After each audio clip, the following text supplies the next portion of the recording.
Welcome back, deep divers. Imagine living in a society where your very identity is defined by those who oppress you, where your history is wiped clean and your own mind. Well, it's turned into the most powerful weapon against you.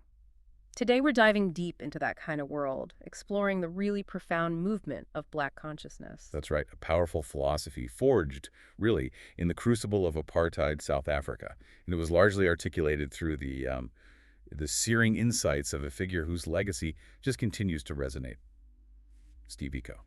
And we've got some incredible source material for this. Indeed. Our sources for this deep dive are, well, they're exceptionally rich. We're drawing extensively from key excerpts found in our background notes and a specific text, Black Consciousness, Critique, Rejection, and Vision for Liberation. And alongside that, extensive selections from Biko's own seminal work, I Write What I Like. Including his testimony at the Say OBPC trial. That's powerful stuff. Exactly. His powerful and defiant testimony.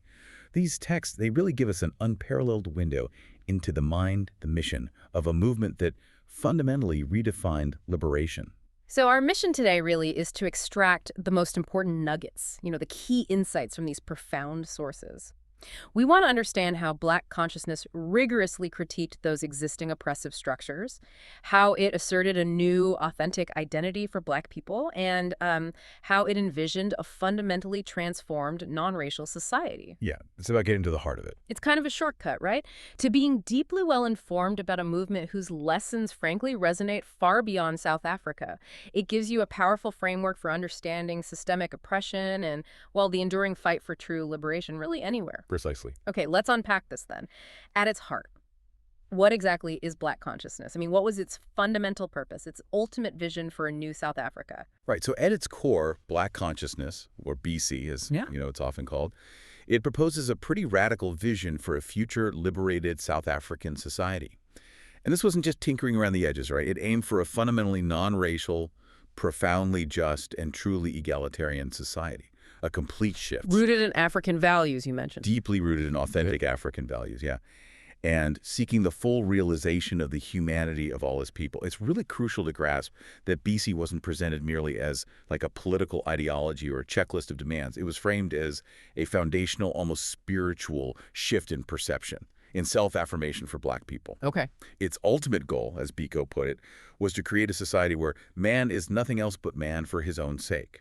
A place where artificial things like race, creed, color, they just cease to be points of reference or division. That sounds incredibly ambitious. A complete societal overhaul, like you said. But given how deep the roots of apartheid were, I mean, institutionally, how do you even begin to achieve something that monumental? You mentioned it starts somewhere more fundamental. Psychological liberation. Can you unpack that? What did that actually mean in the day-to-day lives of Black people under apartheid? That's exactly where BC began its revolutionary work. The most crucial aim was to liberate Black people from what Biko called psychological oppression. Okay. And this wasn't just, feeling down or being sad. It was a deep, pervasive conditioning. It systematically instilled an inferiority complex and a profound sense of self-negation within Black individuals. Right. Imagine growing up where everything around you, the media, the schools, everyday interactions, the laws, the economy, everything constantly tells you that your Blackness is inherently lesser, a deficit, something to overcome. This constant barrage, it created a deeply ingrained belief in one's own inadequacy, a form of self-hatred, really, that BC confronted head-on. Biko's writing captures this so powerfully. He said BC sought to, quote, pump back life into his empty shell, to infuse him with pride and dignity. Wow. It directly challenged that pervasive idea that white somehow equaled good or normal, asserting instead that Blackness was deliberate, complete, and inherently valuable. So a fundamental revaluing. A complete revaluing, this self-rediscovery, this cultivation of pride. Biko argued they were absolutely essential for Black people to become co-architects, he said, of a normal society, not just passive recipients waiting for change. Okay, here's where it gets really interesting for me. This wasn't just about feeling better inside, was it? It was about challenging those deeply embedded societal messages that, well, they got into everything, even something as personal as beauty standards. How did BC tackle that? That seems so insidious. Exactly. It was incredibly insidious. And BC tackled it directly. It meant confronting the pervasive belief pushed by media, by society, that, quote, Beauty can only be approximated by them if the skin is made as light as possible and the lips are made as red as possible and their nails are made as pink as possible and so on. So basically, beauty meant looking more white. Precisely. Beauty was defined by proximity to whiteness. So the slogan, "Black is beautiful," it wasn't just some fleeting phrase. It was a radical act of self-reclamation. Right. In a society that systematically taught Black people to despise their own appearance, their own heritage, this simple affirmation, it became a profound act of defiance. It forced a complete reevaluation of centuries of internalized inferiority. It was telling the Black person, man, you are okay as you are. Begin to look upon yourself as a human being. Just fundamentally human. That's powerful. And Biko also eloquently highlighted how the English language itself, Hmm. being completely foreign and the language of the oppressor, Mm. how it contributed to this psychological conditioning. Right. Well, he pointed out how the word black in English literature, in common usage, is normally in association also with negative aspects. Think about it. Black market, black sheep of the family, black magic. Yeah, you're right. Anything bad is black. Exactly. And he argued this wasn't just, an idiom thing. It actively reinforced self-censure, especially when, as he put it, quote, whiteness goes with angels, goes with, God, beauty.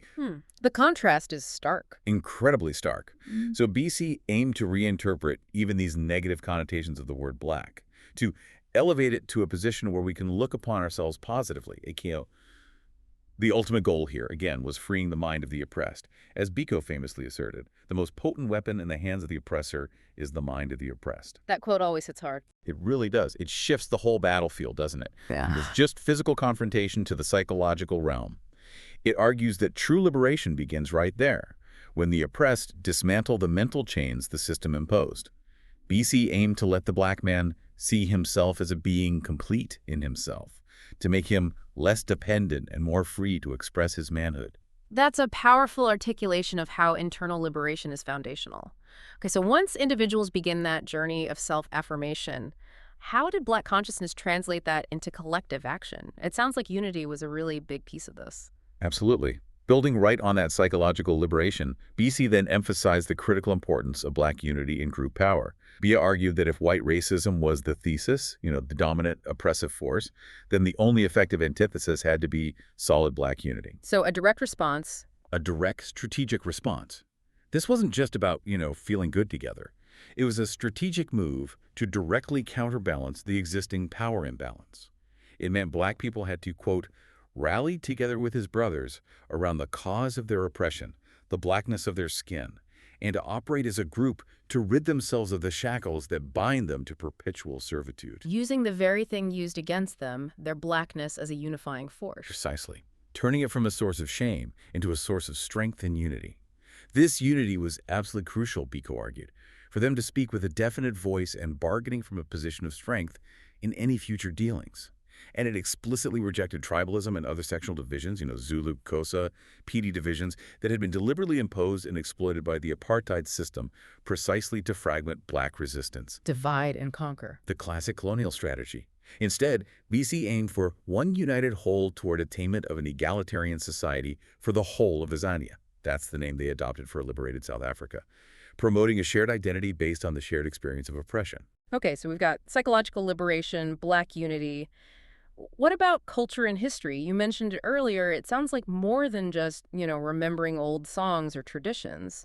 It seems like a comprehensive reevaluation, almost a recreation of what it meant to be African in that context. Precisely. Another vital pillar of Black consciousness was the reclamation and really the redefinition of African culture and history. BC aimed to counteract the deliberate distortion and, frankly, the destruction of African culture and history by colonialists. They'd effectively written Black people out of their own narrative or painted them as savages. Erasing their past to control their future. Exactly. So BC sought to rewrite the history of the Black man and to produce in it the heroes who form the core of the African background. We're talking about monumental figures like Shaka, the legendary Zulu founder, Moshushu, the astute unifier of the Basotho, Hinsa, a powerful Xhosa king. Restoring those figures. Absolutely. By highlighting these leaders, their achievements, BC sought to restore a positive image of the Black past, a narrative of strength, ingenuity, resilience, a narrative colonialism had deliberately tried to erase. Because the dominant story was very different. Oh, completely. The dominant narrative had reduced African history to, as Biko noted, a long lamentation of repeated defeats. It portrayed African culture as barbarism and African people as lacking ambition, only interested in sex and drink. Just awful stereotypes. BC aimed to restore a positive cultural heritage by highlighting genuine virtues of indigenous African cultures. Things like the profound oneness of community, the ease of communication in communal living, and a truly man-centered society. Man-centered. How did they define that? Meaning a society that fundamentally prioritized human relationships and collective well-being over, say, Western individualism and materialism.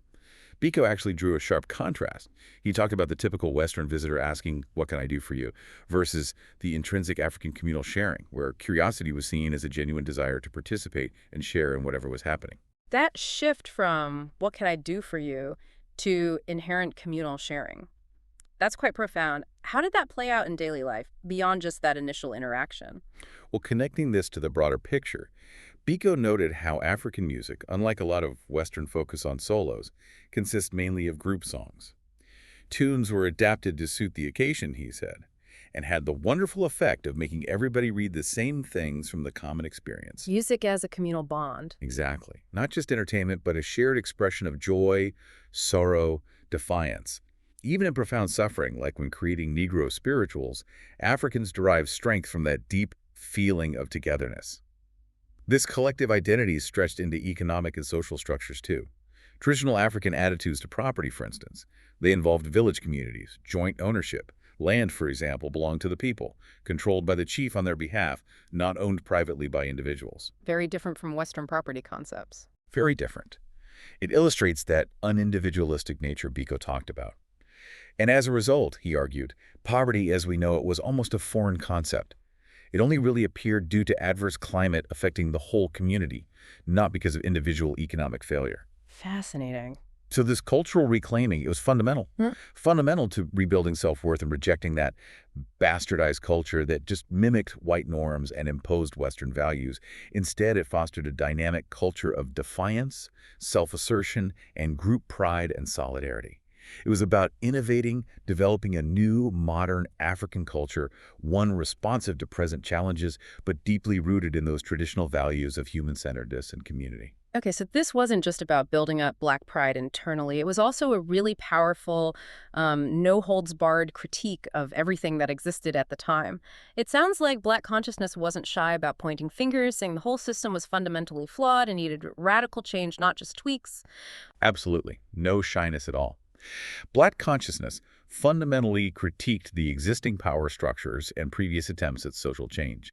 It asserted unequivocally that white racism was the root cause of all oppression in South Africa. Period. Therefore, genuine liberation could only come through Black unity and self-determination. And this meant explicitly rejecting the legitimacy, the methods of white-dominated institutions, and any token reforms the regime might offer. And they saw white society as collectively responsible. Collectively culpable, yes, for maintaining a system where they enjoyed unearned privilege. That was a core part of the critique. So the critique of white power structures. It starts with the basic assertion that white people held a privileged position they simply didn't deserve, a position they tried to justify with deceptive theories like separate freedoms or later the Bantustans. Right, the homeland policy. Yes, exactly.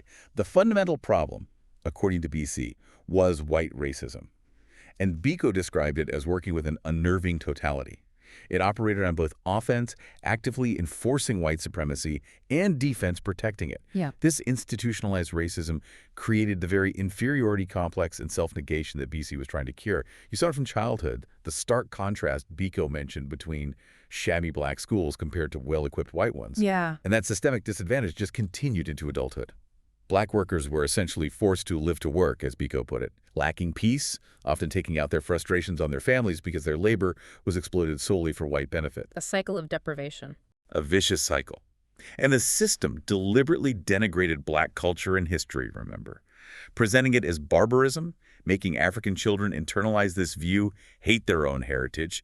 Economic exploitation was just inherent, pervasive, wealth concentrated almost entirely in white hands, Black people serving as cheap, disposable labor. Black money flowed one way into white businesses, creating constant material want and a compounded spiritual poverty. And fear was a major tool. A primary tool. The government deliberately used fear. backed by brutal police force, repressive laws. It was all designed to control black people, suppress any resistance, make them timid and unable to assert their manhood, in Biko's words. Which connects back to the psychological liberation point. Exactly. It's all interconnected. And Biko went further, arguing all whites are deemed collectively culpable. Why? That's a strong statement. It is. His reasoning was that even the most downtrodden white worker benefited from protective laws, better wages, and crucially, the right to vote to maintain the system. They were beneficiaries, whether they actively supported apartheid or not. Even the white opposition parties, like the United Party or the Progressive Party, they were dismissed as ultimately serving white interests. The Progressive Party, for instance, despite sounding more liberal, was seen by BC as a white party at heart, fighting for a more lasting way of preserving white values, not actually dismantling the racist structure. So no aspect of white society was seen as truly outside that system of privilege. According to the BC critique, no. It was a comprehensive indictment. That's a really powerful and maybe for some listening, an uncomfortable assertion that all whites were collectively culpable. But it also leads to another really insightful point you touched on. The idea that white liberals, even with seemingly good intentions, were actually seen as part of the problem. That really challenges the simple narrative of good guys and bad guys. It does. And it raises crucial questions about allyship, about the potential for unintended harm. Black consciousness viewed white liberals as often claiming a sort of monopoly on intelligence and moral judgment. How so? Well, trying to dictate the pace and the direction of black aspirations, rather than genuinely empowering black people to lead their own struggle. BC explicitly rejected integration if it was artificial, or if it just meant assimilation into white norms. Biko called that a one-way course, where whites always dominated. He argued it mainly served to salve the consciences of the guilt-stricken white, while acting as a soporific, calming agent for blacks, lulling them into thinking progress was happening without real fundamental change. He had that famous critique of the Tea Parties, right? Exactly. The famous critique of the liberal Tea Parties, where they'd call a few intelligent and articulate blacks to come around for tea at home, where all present ask each other the same old hackneyed question, how can we bring about change in South Africa? Implying it was all talk, no real action or shift in power. Precisely. He argued that true, meaningful integration could only happen after black people had asserted themselves, achieved a position of strength that commanded mutual respect. Not before. Liberals were accused of deliberate evasiveness and unwillingness to truly sacrifice their own privileges. Their protests, Biko observed, often appealed to the white conscience, aiming to convince the white electorate to maybe give a place at the white man's table. Rather than dismantling the table itself. Exactly. Rather than dismantling the table and building a new, equal one. BC was unwavering on this. White liberals needed to step back, let blacks handle their own affairs. Their job was to combat white racism within their own white society, where they actually had influence and could make a difference. That's a radical departure from earlier movements that often sought white liberal partnership. A very radical departure. It was about black self-reliance and autonomy. And connecting this to the political landscape, BC was equally scathing about any attempt to work within the system, especially that Bantustan policy. What was seen as so fundamentally wrong with that approach? Right, this is crucial to understanding BC's stance. Complete rejection of working within the system, particularly the Bantustans, the so-called homelands. This policy was seen as a gigantic fraud. Biko called it the greatest single fraud ever invented by white politicians. Strong words. Why such a harsh judgment? Because its true purpose was seen as deeply insidious, deceptive. It was designed, BC argued, to fragment black resistance. By forcibly creating these tribal divisions, your Zulu, your Xhosa, your Apedi, and then shunting black people into these pseudo-political platforms within only 13% of the land. While whites kept the other 87%. Exactly. And those Bantustan leaders, figures like Matanzima, Buthelezi, Mangope, who chose to participate in these structures, they were unequivocally condemned by BC, called sellouts or pawns in a white man's game. Even if they sometimes sounded defiant. Even then. Because their very participation, BC argued, gave a false sense of sanctity, of respectability to an inherently oppressive system. It confused the masses, misled them. BC advocated for black people to completely pull out of these apartheid institutions, focus energy instead on genuine community work, self-reliance. Because these Bantustan platforms were seen as fundamentally designed to divert black energy towards false prescribed freedoms that only served the white regime. Okay. And what about previous Black leadership or organizations? Was there a critique there too? Yes, there was. Black consciousness also delivered a sharp critique of some traditional black leadership in previous liberation organizations. They observed that many earlier black student organizations had failed, either because of rigid ideological loyalties that created internal splits or because of white dominance within multiracial groups where black voices just got drowned out. The power dynamics were unequal. Fundamentally unequal. And then a dangerous vacuum was created after the banning of the major black political parties, the ANC and POC, back in 1960. This vacuum allowed white organizations to largely take over the opposition role, further sidelining black agency. Some early black leaders were seen, perhaps unfairly sometimes, but this was the BC perspective, as too reliant on white advice, often adopting a go slow attitude or focusing on fruitless negotiation that didn't achieve real change. Leading to apathy. Leading, BC argued, to widespread defeatism and apathy among the black population. Anger often got misdirected or just suppressed. And this critique extended even to religion, colonial Christianity. It did. BC argued that missionaries had introduced a colonialist-tainted version of Christianity, one that deliberately denigrated African customs and beliefs, calling them pagan and barbaric. This was often coupled with, scare tactics about hellfire, which created divisions within communities and actually weakened black resistance by undermining traditional social structures. The church itself in South Africa came under heavy criticism for its appalling irrelevance, as BC saw it, focusing on moral trivialities, individual sins, while tragically ignoring the massive systemic injustice, the poverty, the oppression that defined black life. Despite having mostly black members. Exactly. Despite overwhelming black membership, the church was largely controlled by whites. So it seemed unable or unwilling to meaningfully address black suffering or act as a force for liberation. In response, you saw the rise of black theology. This was a radical movement aiming to redefine the Christian message, make it relevant to the black struggle. It depicted Jesus not as passive, but as a fighting God, actively standing against oppression. A very different image. A stark contrast to the passive, submissive image often presented by colonial Christianity. So yeah, this holistic critique shows just how deeply BC understood the multifaceted nature of oppression, attacking it from psychological, cultural, political, economic, even spiritual angles. This level of critique, it isn't just academic theorizing, is it? It clearly comes from a deeply lived, often brutal experience.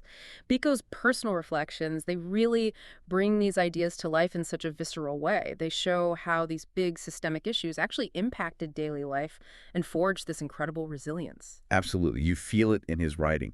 Biko explicitly stated, and this quote is so telling, "Born shortly before 1948, I have lived all my conscious life in the framework of institutionalized separate development. My friendships, my love, my education, my thinking, and every other facet of my life have been carved and shaped within the context of separate development." Wow, that lays it bare. It really does. Yeah. It provides crucial context for his profound, intimate understanding of oppression. It wasn't something he just observed. He lived it, breathed it. He vividly described the two-faced attitude that apartheid forced upon black people, born out of this pervasive fear, feigning obedience in public, even smiling at insults from a white boss, while privately harboring deep resentment, deep anger. A mask of survival. Exactly. He recounted a specific story of a black assistant smiling at his boss's insults, only to reveal his bitter desire to leave when Biko prompted him privately. And he also powerfully highlighted the extreme violence, the insecurity that was just endemic in the townships, where, quote, "rape and murder are very, very common aspects of our life," contributing to this pervasive feeling of incompleteness, this constant vulnerability. It wasn't abstract theory for him. It was daily reality. The raw daily reality. And central to Biko's personal concern was fighting back against the dehumanization that relentlessly tried to strip black people of their manhood, their basic human dignity. He observed how this process led black individuals to become, in his words, an obliging shell, someone who looked with awe at the white power structure and accepts what he regards as the inevitable position. That internalized inferiority again. Precisely. It created this profound spiritual poverty that compounded the material deprivation. His core mission, really, was to instill a newfound pride in themselves, their efforts, their value systems, their culture, their religion, and their outlook to life. He saw this internal reawakening as the essential antidote, the key to unlocking real freedom. So, talking about the mechanisms of this dehumanization, you mentioned earlier how even language itself was twisted into a tool of oppression, shaping internal beliefs almost sneakily. Can you elaborate on how Biko saw language contributing to this mind of the oppressed? Yeah, he was incredibly insightful about this. He meticulously detailed how the very word black in English literature and everyday usage was normally in association also with negative aspects. We touched on it. Black market, black sheep, black magic, anything bad, negative, it was black. Right. He explained this wasn't just about idioms. It actively, subtly reinforced self-censure within black individuals. And this conditioning was especially powerful when, as he put it, whiteness goes with angels, goes with, God, beauty. That constant, subtle reinforcement. Constant, pervasive.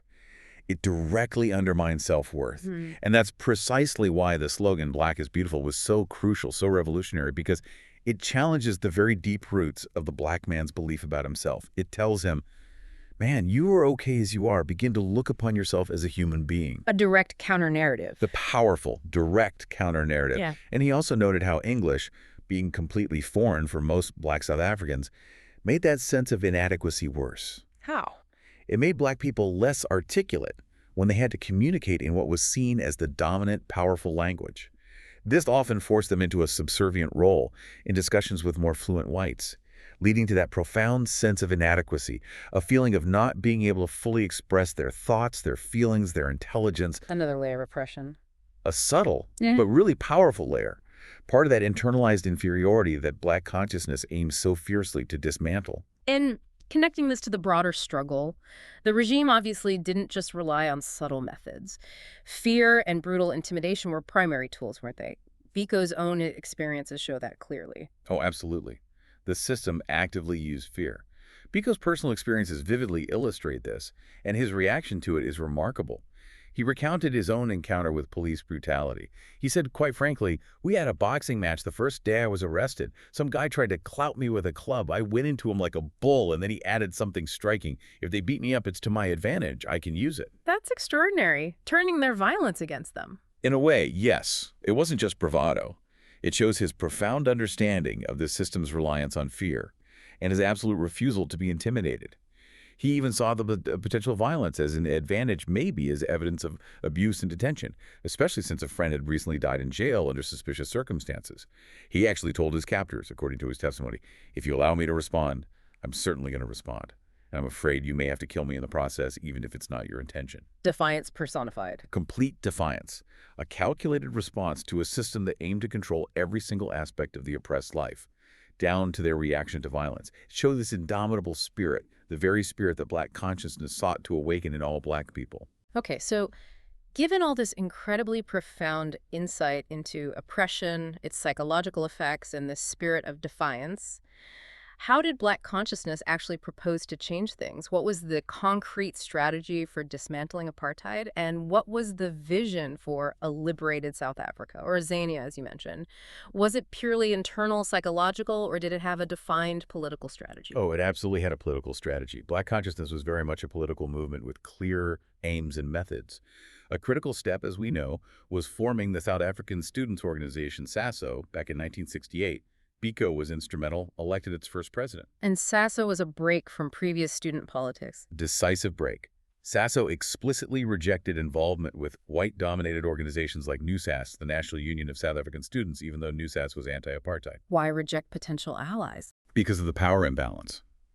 The sheer number of white students in USAS, their tendency to focus on issues palatable to white sensibilities, and, frankly, their superior articulation due to better education and resources.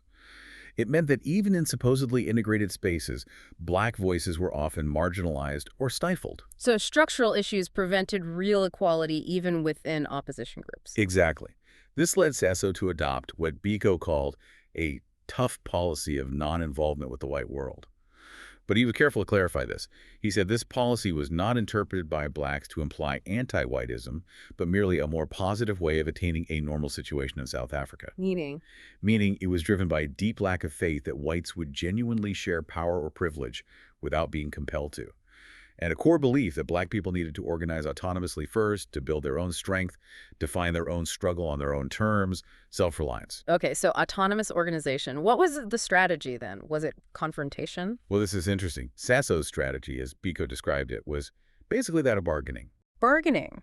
That sounds less confrontational than one might expect. It does. Despite the profound injustices, Biko explicitly stated in his trial testimony, "We're not interested in armed struggle. We have stated clearly in our own documents that we are not interested either in confrontation methods, by that meaning demonstrations which lead to definite breaking of existing laws. So not immediate violent overthrow, but building power for negotiation. That seems to be the core idea. The goal was for a stronger, united Black voice to eventually soften the government's hardline stance, to force them, through dialogue and the sheer pressure of organized Black opinion, to accommodate the feelings of Black people. Biko saw this bargaining process not as a single event, but as a protracted one. He even suggested it might take well over 20 years of dialogue between Blacks and whites. A long-term view. A very long-term view. They seemed to believe history was moving logically in their direction, that ultimately any white society in this country is going to have to accommodate Black thinking. However, while prioritizing peaceful means, Biko was also a realist. He recognized the path would be protracted and depended entirely on how the nationalist government responded. Right. If they met resistance with force. Exactly. He acknowledged the possibility of conflict if Black resistance kept being met with overwhelming state violence. And he also noted that others within the broader liberation movement had despaired of the efficacy of nonviolence and were advocating for a military wing. So he acknowledged those different strategies existed. Okay, this raises an important question. If BC was rejecting many existing forms of leadership, Banistan leaders, sometimes even liberal allies who did Black consciousness see as the legitimate leaders of this transformation, how did they distinguish them? Biko was very clear on this point, especially during the trial. He identified the true leaders of the Black world, not within the official apartheid structures, definitely not among the Bantustan leaders, but as those people who are now either in Robben Island or in banishment or in exile, voluntary or otherwise. The imprisoned and exiled leaders. Precisely. He explicitly named iconic figures. Yeah. Nelson Mandela, Robert Sobukwe, Ahmed Kathrada, M.D. Naidu, and he added many others. These, he said, were people who acted with a dedication unparalleled in modern times, people who had sacrificed everything for liberation. And crucially, these were the people who spoke the language of the people. Meaning they truly represented the masses. Meaning they understood and articulated the genuine aspirations, the suffering, the will of the Black majority. This stood in stark contrast in BC's view to the Bantustan leaders, seen as sellouts or pawns, precisely because their participation legitimized the apartheid system no matter what they sometimes said. Okay, so the ultimate goal, you've emphasized, wasn't revenge, despite all the suffering. It was a truly transformed society. What did that actually look like in their vision for Azania? What were its key characteristics? That's right. The vision was fundamentally about human liberation for all. The ultimate goal for Black consciousness was a completely non-racial, just, and egalitarian society. A society where, quote, color, creed, and race shall form no point of reference. A society beyond race. Exactly. A society with free and equal participation for every citizen, where the principle of one person, one vote would be absolute. And crucially, where there would be no artificial guarantees for minority rights based purely on race. So pure democracy, majority rule based on numbers, not race. That was the clear advocacy. Biko unequivocally argued for entirely one man, one vote, no qualification whatsoever, except the normal ones you find throughout the world. He powerfully exposed the hypocrisy of the government implementing this very system in the Bantustans for their own ends, of course, while denying it to Black people in South Africa proper, the power country. He argued passionately that one man, one vote could work, even in communities that weren't fully literate in the Western sense. Political education happens through discussion, through hearing, through debate. He cited examples from other African nations like Botswana, Ghana, Kenya, and even pointed to traditional African governance where chiefs, who often couldn't write, still governed effectively through discussion and community feedback, proving democracy wasn't dependent on Western models. And what about the economy? Given the deep exploitation, how did the vision address economic justice? That was absolutely central too. BC recognized that economic exploitation was inextricably tied to racism. It created those vast disparities in wealth and opportunity. So for the future Azania, the vision proposed a judicious blending, Biko called it, of private enterprise, which is highly diminished, and state participation in industry and commerce. A mixed economy leaning towards state involvement. Yes, particularly in key sectors like mining and forestry, and significantly advocating for complete communal ownership of land. The goal was to ensure a more equitable distribution of wealth. Preventing the continuation of those apartheid-era inequalities. Exactly. Making sure resources benefited the many, not just a privileged few. BC also encouraged using black economic power collectively in the present through things like Buy Black campaigns to reinvest wealth back into black communities. Biko believed it was the duty of the vanguard political movement which brings change to educate people's outlook towards this egalitarian future. He firmly stated the black man had no ill intentions for the white man. The anger was only directed at their entrenchment in power for the purpose of exploitation. Not against individuals per se, but the system. The system and the power structure. He added quite confidently, we don't need any artificial majorities, any artificial laws to entrench ourselves in power because we believe once we come into power, our sheer numbers will maintain us there. And this all led ultimately to what the movement called its ultimate prize, to bestow upon South Africa the greatest gift possible, a more human face. What an incredible deep dive into a truly transformative philosophy. So, thinking beyond South Africa's borders, how did Black consciousness see its struggle fitting into the larger global picture? What was its message, for instance, to the international community, to powerful nations like the U.S.? Yeah, BC leaders, especially Biko, were very clear about the international dimension and the role of global powers. Biko, in that powerful memorandum he wrote to U.S. Senator Dick Clark back in 1976, directly critiqued America's, frankly, shameful role in its relationship with apartheid South Africa. He didn't pull any punches. Not at all. Yeah. He argued America's choice was stark, simple, really. Either keep propping up the existing white minority regime or definitively assist the aspirations of millions of black people fighting for their freedom. Yeah. He accused America of positively guilty actions, of working in the interest of the minority regime to the detriment of the interests of black people.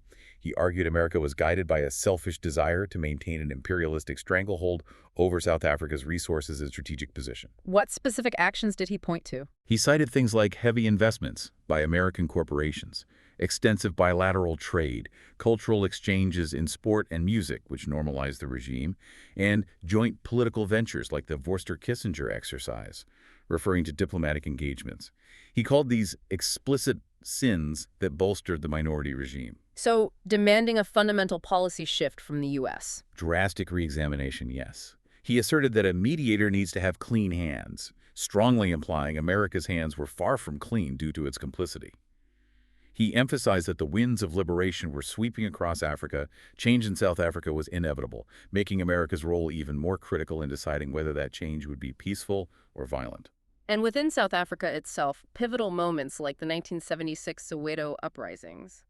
How did Biko and BC interpret those events? What lessons were drawn? Soweto was absolutely pivotal, and Biko observed its impact keenly. He noted that the uprisings profoundly diminished the element of fear in black people's minds, especially among the youth. A turning point in psychology. A major psychological turning point. He reflected that before Soweto, particularly in the mid-60s after earlier crackdowns, black people were terribly scared of involvement in politics. But after Soweto, many black people have come to appreciate the need to stand up and be counted against the system. The uprisings powerfully merged the young and the old generations in resistance. The youth showed incredible courage. They were not prepared to be calmed down even at the point of a gun. This demonstrated lack of fear, Biko argued, was a very important determinant in political action. It signaled a new, much more defiant phase of the struggle. Even despite the horrific cost, the deaths. Even despite the tragic deaths of nearly 500 young black people. Biko believed, tragically but pragmatically, that this immense sacrifice served as a useful weapon in uniting the generations, forging a shared commitment to defiance that hadn't been seen before on that scale. So connecting this to the bigger picture, the path forward, Biko saw it as a long haul, right? Not a quick victory. Yeah, absolutely. He viewed the whole change process as going to be a protracted one. He recognized there was no timetable for liberation, acknowledging the fluid, unpredictable nature of political struggle. How long it would take, he believed, depended entirely on the degree to which the nationalist government was prepared to cling to power. Their intransigence would only prolong the struggle and likely make it more painful. And what about unity among the liberation movements themselves? ANC, PAC, BC, did he see them coming together? Despite the strategic differences and SASO's initial focus on black exclusivity, Biko personally desired fewer liberation groups, not more fragmentation. He expressed a deep hope later on for a united liberation front, one formed by the major players ANC, PAIDRI, and the Black consciousness movement itself. He believed that when black people are so dedicated and so united in their cause that we can effect the greatest results. He held firm to the belief that what he called the righteousness of our strength, The moral force and growing unity of the black majority would ultimately prevail, forcing the accommodation of black interests and the eventual realization of that non-racial azania. What an incredible journey, really, through a truly transformative philosophy. We've unpacked how Black consciousness, driven by figures like Steve Biko, was this profound call for, well, psychological liberation, first and foremost, then Black unity, cultural reaffirmation. Yeah, and a really unsparing critique of white power structures, of false solutions like the Bantustans or superficial liberalism. While always holding on to that clear, unwavering vision for a truly non-racial, truly egalitarian Azonia. It really highlights that idea that true liberation has to begin within, with the mind of the oppressed, as Biko said. By asserting your identity, organizing collective power, a group can fundamentally shift the dynamics, even when facing overwhelming force. It's a message that I think really does transcend its original time and place. It demonstrates that struggle for justice is so deeply intertwined with self-perception, with collective will, reminding us that power isn't just in institutions, but can reside in a unified human spirit. Well said. It's about recognizing your own humanity and demanding others do too. So what does this all mean for you, our listener, today? As you reflect on this deep dive, maybe consider, how does that concept of the mind of the oppressed still manifest? In various forms, maybe subtly, maybe not so subtly, individually or collectively, even in contexts far removed from apartheid South Africa. That's a powerful question. And maybe, how can the principles we've discussed, collective self-definition, that relentless pursuit of true humanity, the importance of holding on to an unwavering vision, how can those be applied? Maybe in your own spheres of influence, to challenge injustice, to build mutual respect. What really stands out to you from this deep dive?